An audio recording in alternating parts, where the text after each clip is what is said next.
Was there a real spear of destiny? It is true that at the close of the Second World War, there were attempts to recover an artifact which was prized by the Nazis, purported to be the spear which pierced the side of Christ.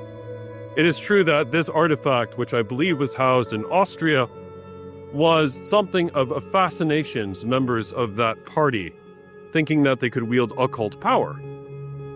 And yet the spear itself appears only briefly in the Bible, in John chapter 19, after which blood and water flows from the side of Jesus.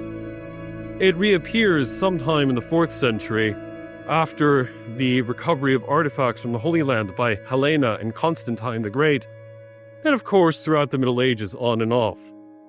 What I find curious is that in legends, the spear is associated with a blind man, or someone who had low eyesight or limited eyesight.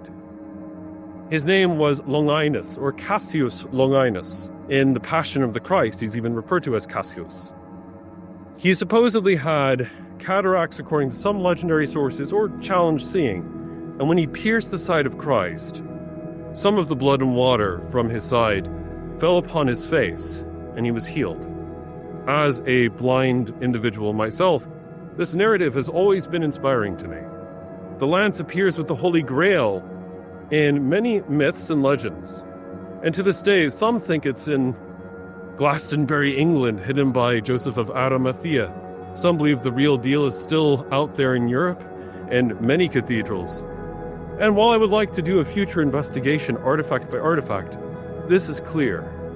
Whenever you receive Jesus in his true body, his true blood, his true soul, and his true divinity at the altar in the Eucharist, you are receiving something far more powerful than a piece of wood or metal touched to the blood of Christ. You are truly receiving the resurrected Jesus Christ, his real body and real blood, the same God who is still performing miracles.